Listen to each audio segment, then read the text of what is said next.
Naririto nga ho tayo ngayon sa Batasang Pambansa para ihatid sa inyong pinakasariwang balita.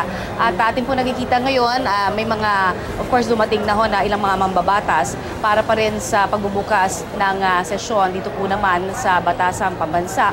At mamayang alas 4 ay inaasahan nga magsisimula itong State of the Nation address ng Pangulo. Pero bago yan, ay syempre nakalatag na ang seguridad dito po sa loob at labas ng compound ng Batasang Pambansa para masiguro ang kaligtasan ng lahat sa anumang threat. In fact, sa ating pagpunta dito kanina, napansin natin ang napakahigpit na pinatutupad na seguridad, mga kapuso.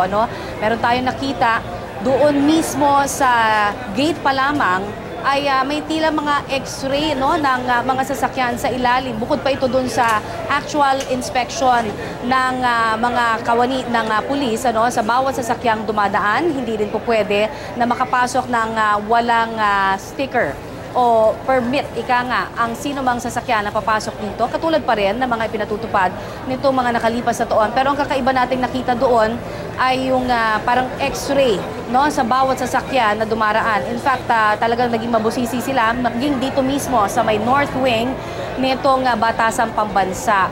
At nakikita natin ng usual, meron ditong x-ray pa rin kung saan yung x-ray machine na yan, dyan ilalagay yung mga gamit na bit-bit ng mga imbitado dito naman sa State of the Nation address ng Pangulo.